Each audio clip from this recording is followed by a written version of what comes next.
Alrighty. Hey, I do a YouTube video every single day, and I'm always looking for help. So let me have you explain a concept. This first bit will be today's YouTube video. Sure. What is fully automated luxury communism? Yeah. So this is it's a contemporary phrase, but the idea goes back to some of the stuff that Karl Marx talks about in the Grundrisse and in the Critique of the Gotha program, which are I know that it's probably not promising in terms of this being an accessible explanation, that I just started by referencing two of the more obscure things that this 19th century thinker wrote, but the actual idea is relatively straightforward, right? So which goes something like this. So think about like the way that some people like your Andrew Yangs worry about automation, and of course there's a big empirical argument to be had about how much it's actually true that automation is going to lead to long-term unemployment, and how much whether it's going to play out the way it often has in the past, which is that certain traditional jobs get automated away, but new ones are created in the process, and it kind of balances out. But let's assume, for the sake of argument, that the Yangs are right, and that this really is something that that the robots really are coming, right? Then the sort of thought behind when people talk about fully automated luxury communism, and it's kind of a playful phrase. It's there are all kinds of like memes about this where people add extra words, fully automated space gay luxury communism and things like this, but the core thought is just that, under capitalism, if things play out in the Yang predicted way, then what that means is that some people just lose their jobs. The people who don't lose their jobs are working as hard as ever, right? That they have that, like, if 4 people are all doing something for 8 hours a day, and some machines come along and automate away part of the process. So now you only need 3 people working 8 hours. Well, one person just loses their job, and the other 3 people are still working 8 hours like ever. Whereas if the machines were collectively owned, if the workers controlled the means of production, then they could just kind of they might very well decide to just kind of vote themselves fewer hours for the same pay. So you wouldn't have to draw straws to find out who lost their job. You would just all work a couple hours less every day, and then the hope is that ultimately, as this happened, like more and more and more, that the sort of quasi-utopian endpoint that people are thinking about with this, say, fully automated luxury communism is, hey, if the machines are collectively owned, then the robots taking away all the jobs that humans used to do is a good thing, because that means that we don't have to work anymore, and we can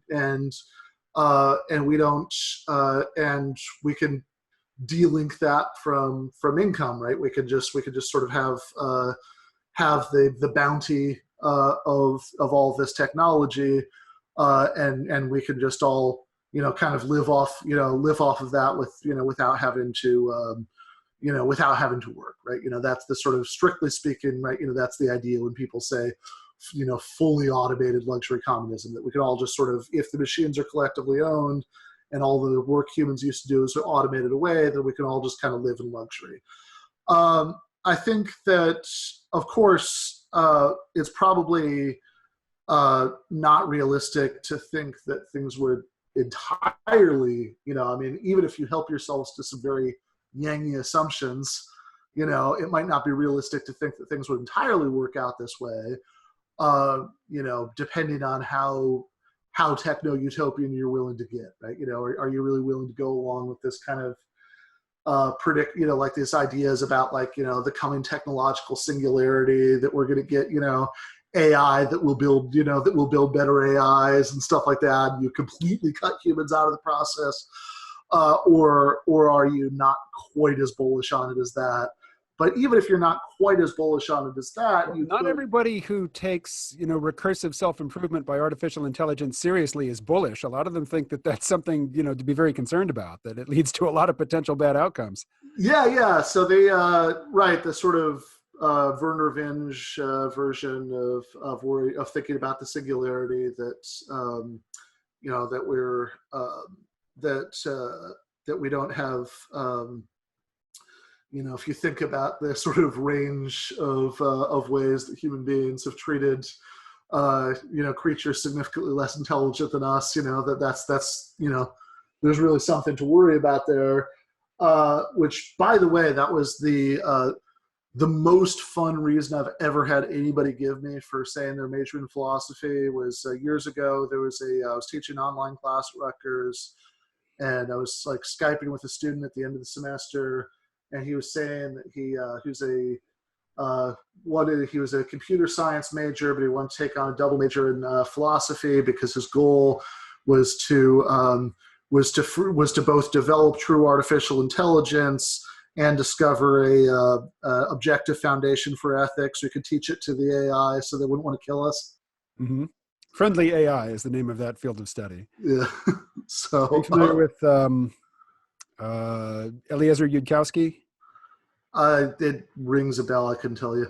Well, he started a center. They've changed the name of it, but so it used to be exclusively and explicitly devoted to the topic of friendly AI, which is basically imbuing artificial intelligence while it's still kind of small and simple with some fondness for us, so that Sure. once its capabilities far outstrip our own, that it will still have some reason not to push us out of the way.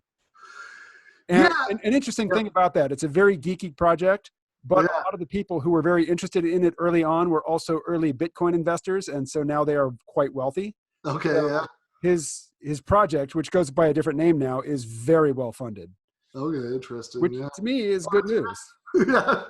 So given the goal, probably reassuring. I'd rather have them be well funded than the Heritage Foundation. Yeah. Yeah. No. Absolutely. Yeah, and that's no, that'd be good. Are you familiar with the Scottish science fiction author Ian M. Banks? Oh yeah, yeah. So have you read any of the Culture novels? Yeah, I read. I haven't read much. I've actually read some of his mainstream fiction that he writes without the M, Mm-hmm. and I read. This all needs to be in the past tense now because he is. Oh yes, right, yes, that he wrote. But yeah, and I did. Yeah, I know. I read at least one. It wasn't one of the it wasn't one of the sort of core culture novels, but it was it was in that universe. But yeah. Well, the Culture is fully automated luxury communism. Basically, yeah. Writ large. Yeah. And in it, I mean, it's possible, it exists in, the context of the stories because there is friendly artificial intelligence. There are entities that are known as minds. They are synthetic, intelligences, and they are beneficent.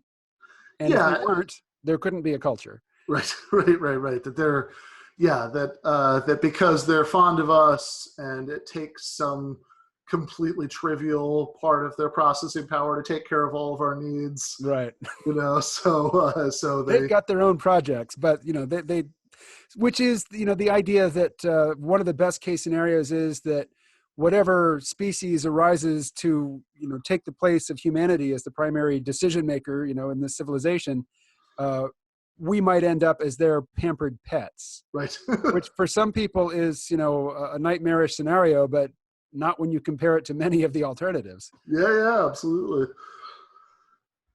Although you mentioned robots coming for our jobs, and I understand that's a very communicative phrase, but it's also, to my mind, unhelpful and misleading because really it's not robots we have to worry about, it's algorithms. And they don't take people's jobs, they take on tasks.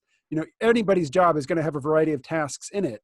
And right now, there's no algorithm that can do all of the tasks of a fairly complicated high-level job. Yeah. But the tasks that AI can do, it performs at a superhuman level, so that, as the corporation sort of reformulates the jobs, they can serve ever increasing, customer bases with fewer and fewer human employees, because the algorithms are taking over so much of the routine cognitive tasks that used to require human brains and no longer do. So, the idea of robots coming for your jobs, it brings to mind this image of a silver man, a metal man walking into your place of employment and saying, "Get up, get out here, I do your job now." And that's just not how it's going to play out. And, Sure. if we repeat that phrase often enough, robots coming for your jobs, people get that image in their mind. Well, that image is never going to cross their field of vision, Right. so they But won't be alert and looking for the actual threat. but to be fair, if there's a Martin task, Ford did call the book Rise of the Robots. So, yeah. there's and if there's a task that, if there's a task that you and a bunch of other people, perform as part of your job that, that could, that could more simply, be done by an algorithm really well, then that could still, lead to, your employer needing fewer people to do what you do, right? So it's what the phrase, which of course, there's also another reason that the phrase is silly, which is that, which is the same reason that talking about an immigrant taking your job is silly, which is that neither the immigrant nor the computer programmer owns the means of production. They're not making hiring and firing decisions. Right. That's a so it places the emphasis in the wrong place, which is probably a politically more important point for thinking about immigration, but it's also a worthwhile point in the other case, because of course these are decisions, right? They can be made in a variety of different ways. It's not that it's not that either Mexicans or Silvermen are just sort of marauding through in a wave, kicking people out and replacing them in their cubicles. If somebody came up with a humanoid robot that could bag groceries, flip burgers, and do taxes, and can be trained to do any job that a human can do, and it would cost the business owner $10,000 a year to have this robot on site, well, then all employment is gone tomorrow, if that happened. But if it happened that quickly, then as a society, we would realize we have to do something to allow humans, to continue to have a living of some sort. But as it happens, it's sort of invisibly with algorithms instead of robots, and as it happens, in drips and drabs, and maybe in rushes in certain places, but there's always a group of people whose jobs are important, who cannot be replaced, and who are doing quite well economically. For those folks, it's so easy just to say, look, we live in a meritocracy, and it just so happens that a lot more people are making bad decisions than they used to, and they're ending up, at the bottom when they might have done better.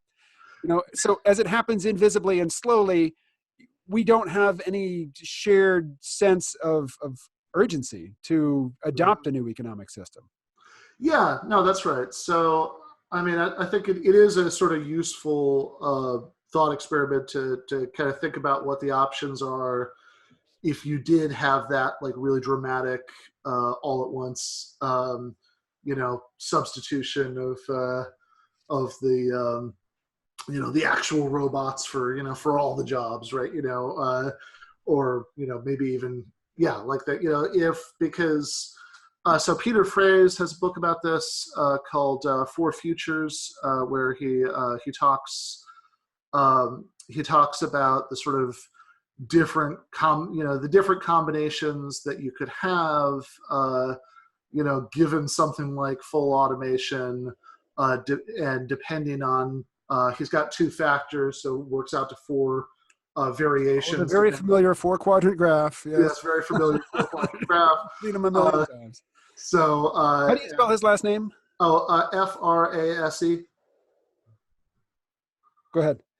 So it's basically it's whether you have a hierarchical economic system, and whether you have scarce or abundant resources, And of course, this is obviously a huge simplification. You can, vary both of those to all kinds of different degrees and ways. But basically, he says, if you combine, full automation with, with a hierarchical, economic system and fairly abundant resources, then at least, it's not so bad, right? That we could have maybe some sort of like weird system where people continue to like work for to like have some sort of work so they can like buy, like maybe you sort of start with the replicator from Star Trek, where like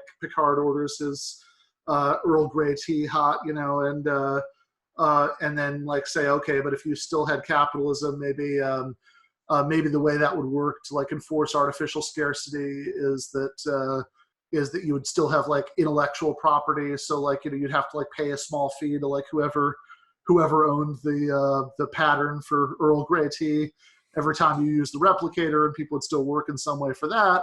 But if you had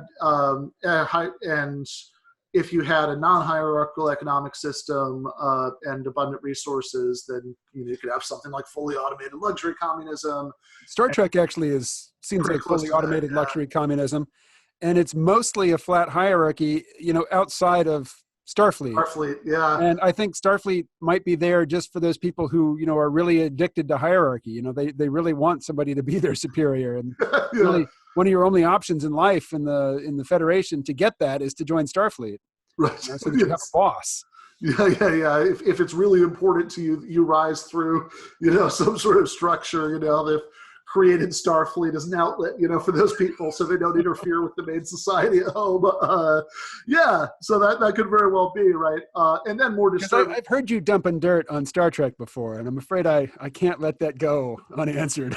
Well, all right. So my complaint about Star Trek is very specific. I like the show. Well, I'm actually kind of weird about this. I'm like I like the original series. The later stuff doesn't do as much for me. But what I object to philosophically is that is the strong suggestion that there's something called logic that's in tension with emotion. That these are things that that there's a sort of zero-sum game for that, like, and I understand the Vulcans do experience some emotions, but more powerful emotions than humans, which is, it got them into trouble historically. It's why they've adopted this, this belief system, which, yes, it elevates logic and they deprecate emotion. Right. That's because otherwise they would have ended up like their Romulan cousins, right? That's the depends how geeky you want to get. There's a very foundational book, Star Trek novel by Diane Duane, one of the early ones. I think it's from the 80s, called Spock's World, where she goes into the history of Vulcan and how they had these really powerful emotions, and they were very warlike. They were always at war with one another, but they were also starting to develop these psychic abilities, like killing at a distance and things like that. And they really had come to a decision point where they had to change their modus, or they were going to annihilate themselves. All right. And then Surak steps up and said, "Hey, I've got it." And it's this Vulcan word, which we're going to translate into English as logic. Okay. All right. Fair enough. Well, maybe that's the problem. That's that's an imprecise translation that's causing causing all the confusion, because people do, and this is a very widespread. I think this is a fairly widespread idea that there's there are people who are like really moved by facts and logic, and then there are people who are like really moved by their feelings, and it's one or the other. And I think that this is importantly wrong for a reason that actually kind of gets back to the question that you asked me towards the end of the first half about kind of the purpose of logic, and whether we could sort of try to whether it's going to tell us if we're all sort of observing the same facts, and then we kind of, use this neutral engine of inference, to figure out new things. And of course, to a certain extent, that's right. But it's also really important to bring David Hume in here and recognize that we can logic, like the facts can help us reason about how to get to the goals they care about. The facts by themselves can't necessarily tell us which goals to care about in the first place. Or the fancy way of saying that is that if you have, like Hume's law says, if you have a normative conclusion, in other words, a conclusion about what's right or wrong, or good or bad, or what people should do, that's not going to, it's not going to be a valid argument if you've got a normative conclusion and just factual premises. You need to have a normative premise in there somewhere. So of course, there's a sense in which they can be in conflict. I think you got to acknowledge that, sure, it could, in localized ways, these things can be in conflict because, of course, you can, you could be so angry that you can't think straight, right? That's certainly something that happens. But I think in a larger sense, this really aren't in conflict, right? That like caring about, that caring about certain goals and reasoning carefully and rigorously about how to get there is, well, I mean, really is the best anybody can do, because if you didn't care one way or the other about our moral or political purposes, then you just wouldn't be in the game of arguing about politics in the first place.